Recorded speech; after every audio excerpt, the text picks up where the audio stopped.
Assalamualaikum warahmatullahi wabarakatuh. Sampurasun, wilujeng enjing pamiarsa, sareng simkuring Dina Herlina dina warta antara news. Dinten ieu simkuring bade napangkeun hiji warta ngeunaan sakola anu dijadikeun sakola adiwiyata di Provinsi Jawa Barat. 5 sakola di Provinsi Jawa Barat dipilih janten sakola adiwiyata di tingkat Provinsi Jawa Barat.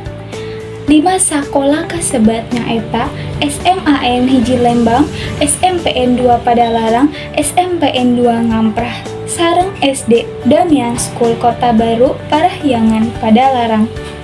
Kalima sakola ieu ditunjuk salaku sakola adiwiyata di tingkat Kabupaten Bandung sareng dibantosan ku Dinas Lingkungan Hidup atanapi DLH. Salajengna lolos jadi adiwiyata di tingkat Jawa Barat. Saurna Kepala DLH Kabupaten Bandung Barat, Abung Hadiat Purwoko, Jumat 27 Juli 2018.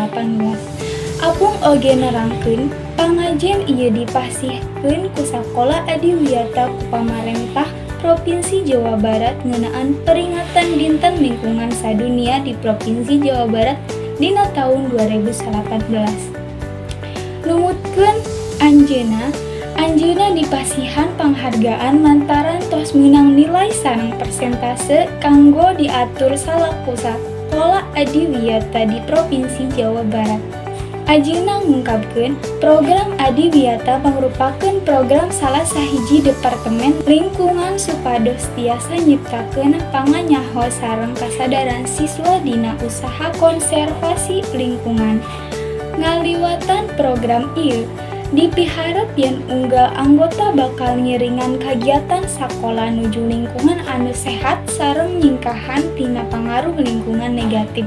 Jelasna, salah sahiji sakola anu nampi penghargaan sakola adiwiyata nyaeta SMAN hiji Lembang.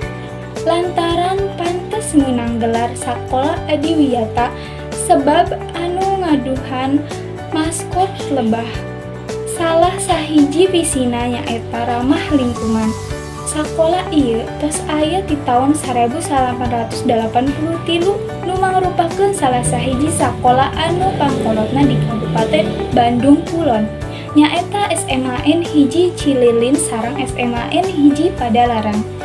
Nah, pamirsa, sakitu wae warta Sunda anu tiasa dipihatur dina dinten ieu. Wilujeng patepang deui dina warta nu sanesna dina dinten nu bakal dongkap. Amit mundur amit mungkur. Wassalamualaikum warahmatullahi wabarakatuh.